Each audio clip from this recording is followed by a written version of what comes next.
One evening, when it was just me and Jenny sitting quietly after a long day, she whispered something that made my chest tighten. It wasn't about work. It wasn't about the future. It was a question soft, almost invisible, but it carried the weight of her entire heart. What if no one ever really loves me?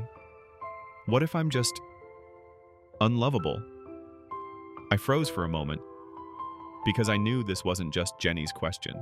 I've realized it's one that so many women, strong, intelligent, kind women, carry silently.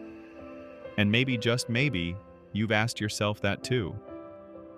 Jenny's struggle didn't scream out loud. It was more like a whisper in the background. Don't expect too much. Don't get too close. Don't believe you'll be chosen. She still laughed. She still cared for everyone around her. She still did everything right. But underneath it all was this quiet belief: I'm only lovable if I keep giving. Not because of who I am. And that fear didn't come from nowhere. It was shaped by real experiences. 1. Early attachment. The roots of, am I lovable? When I tried to understand Jenny, I came across something that explained so much attachment theory. It says the way we're cared for in our earliest years teaches us what love means. If we had warmth and safety, we grow up believing I am lovable. The world is safe. If we didn't, we grow up unsure, carrying the belief, maybe I'm not worth loving. Jenny grew up in a family where she had to take care of her younger siblings long before she was ready. Psychologists call this parentification. From early on, she learned, my value is in giving, not in being. That's the seed of anxious, ambivalent attachment. She longs for closeness, but deep down she fears being left behind. That's why in relationships, she often becomes the emotional caretaker, the one holding everything together, terrified that if she stops giving, she'll lose love. But sometimes Jenny swings the other way. She shuts down, avoids asking for help, and pretends she's fine. That's avoidant attachment when you learn as a child that showing emotions might disappoint people or push them away. So as an adult, you say nothing. You stay silent instead of saying, I need you. And then there are moments when Jenny feels completely torn. She craves love but also fears it will hurt her again. This is the mark of disorganized attachment, a type that often comes from betrayal or trauma. It's a push and pull. Come closer, but don't hurt me. Attachment theory helped me see that Jenny wasn't hard to love. She was just carrying old lessons written in childhood that told her, love is dangerous. Don't trust it too easily. 2.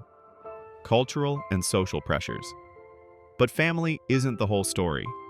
Jenny also grew up in a world that praised her for how she looked, not who she was.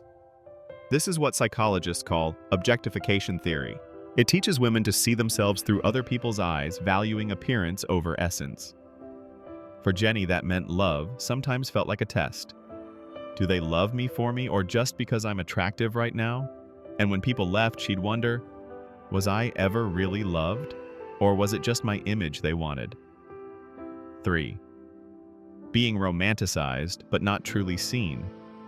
There were times when people called Jenny perfect. They admired her calm, her strength, her ability to hold others together. But I could see the tears she cried in silence, the parts no one else noticed. She was idealized, but not understood. And being admired isn't the same as being known. When those relationships fell apart, Jenny often asked, did anyone ever really love the real me? 4. The pressure to be perfect and online comparison. Jenny also lived under unspoken rules. Be successful but not too ambitious. Be confident but not arrogant. Be caring but not clingy. No matter what she did, it was never enough. And that left her with the belief I must be perfect to be loved. Which means even the smallest mistake felt like proof that she didn't deserve love. On top of that, social media only amplified it. Scrolling through endless feeds of perfect vacations, flawless skin, and smiling couples, it's easy to forget those moments are staged. But Jenny forgot. She thought everyone else was doing life right while she was the only one who didn't measure up. 5. Past hurt. The walls around the heart. And of course there was the past. Jenny once experienced betrayal in love. And that wound left a scar. Her mind built walls to protect her, whispering, "If I believe I'm unlovable, rejection won't hurt so much." But those same walls that once kept her safe became prisons, locking out even the genuine love that was trying to reach her. The healing path. What Jenny and I learned. The good news. Feeling unlovable isn't a permanent reality. It's a mindset built from experience. And like any mindset, it can change. Here are the steps Jenny and I began practicing together. Challenge negative self-talk. When Jenny whispered, "I'm not lovable," I asked her, "Who taught you that love has to be earned?" That simple question helped her realize the belief wasn't truth. It was conditioning. Redefine worth. I told her I love you, not because of how much you do, but because of who you are, when you're honest and real. Love grows from connection, not perfection. Learn to receive. At first, Jenny struggled to take compliments. She'd dismiss them or laugh them off. So I encouraged her to simply say, "Thank you." And little by little, she learned that receiving love wasn't selfish. It was human. Set boundaries without guilt. The first time Jenny said no to someone, I could see relief on her face.